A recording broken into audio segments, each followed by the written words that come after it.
அவரை பற்றி எந்த வித கேள்விக்கும் பதில் இல்லை. ஏன்னா நீங்கள் இப்படி கேட்குறீங்க, நேற்று அப்படி தான் அவர் கேட்டார். நாங்கள் உண்மையான பதில் சொன்னால் திருச்சி வெளியிடுறாங்க. அதனால் ஓபிஎஸ் அவர்கள் எங்களிலிருந்து விலகி சென்று விட்டார், விலக்கப்பட்டு விட்டார். இனி அவரை பற்றி பேசுவதற்கு ஒன்றுமில்லை. என்ன காட்டம் கொடுத்தாலும் அதை பற்றி இல்லை. எங்களுக்கு என்ன இருக்குது இல்லை. அவர் அனைத்து இந்திய அண்ணா திராவிட முன்னேற்ற கழகத்தில் தற்போது இல்லை. சார், ஜெயலலிதா அவர்களே வந்து அவரை எதிர்த்த காளிமுத்து, நெடுஞ்செழியன் அவர்கள்லாம் வந்து ஒரு சமயத்தில் இணைச்சிக்கிட்டாங்க. ஆனால் வந்து தொடர்ந்து இணைக்கிறதுக்கு இவர் ஏன் மறுத்து வர்றாரு? நீங்கள் வேறுன்னு ஏதோ ஒரு கேள்வி கேட்கணும்னு கேட்குறீங்க. நான் தான் அந்த கேள்விக்கே கேள்விக்கே அதாவதுங்க, வெளியேற்றப்பட்டவர்களை பற்றி கேள்வி கேட்டால் அவர்கள் ஏதாவது ஒரு பதில் சொல்லுவாங்க.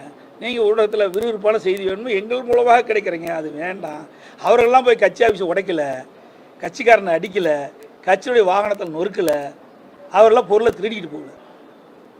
சார், முன்னாள் அமைச்சர் விஜயபாஸ்கர் அவருடைய தொடர்புடைய இல்லங்களில் சிபிசிஐடி தொடர்ந்து ஆய்வு மேற்கொண்டு வராங்க. இப்போ அவரும் வந்து நான் நேற்றைய தினமும் அதுக்கு முழுமையான பதில் கொடுத்துட்டேன். எல்லா தொலைக்காட்சியிலையும் ஊடகத்தில் பத்திரிகைலாம் வந்துட்டுது.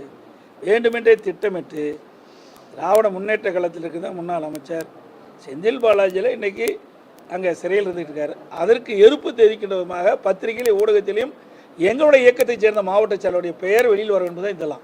இது ஒரு சிவில் கேஸு. இது வேண்டுமென்றே ஒரு கிரிமினல் கேஸாக ஒரு மாற்றப்பட்டு இன்றைக்கு வேண்டுமென்றே ஒரு அவதூறான செய்தியை இன்றைக்கு பரப்பி வருவது தான் யதார்த்தமான நிலை.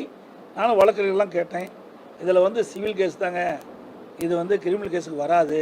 அப்படி இருந்தாலும் ஒரு மனுவை வாங்கி ஒருவர் மூலமாக ஒரு மனுவை வாங்கி அவருமே ஒரு குற்றச்சாட்டை சொல்லி அவர் மீது நடவடிக்கை எடுக்க இந்த அரசு முயற்சிக்கிறது. இது வேண்டுமென்றே திட்டமிட்டு அனைத்து இந்திய அண்ணா திராவிட முன்னேற்ற கழக நிர்வாகிகள் மீது வழக்கு போடுவதற்காக ஜோடிக்கப்பட்ட வழக்காகத்தான் பார்க்கப்படுகிறது. இது உண்மை நிலை இல்லை என்பதை தெரிவித்துள்ளேன்.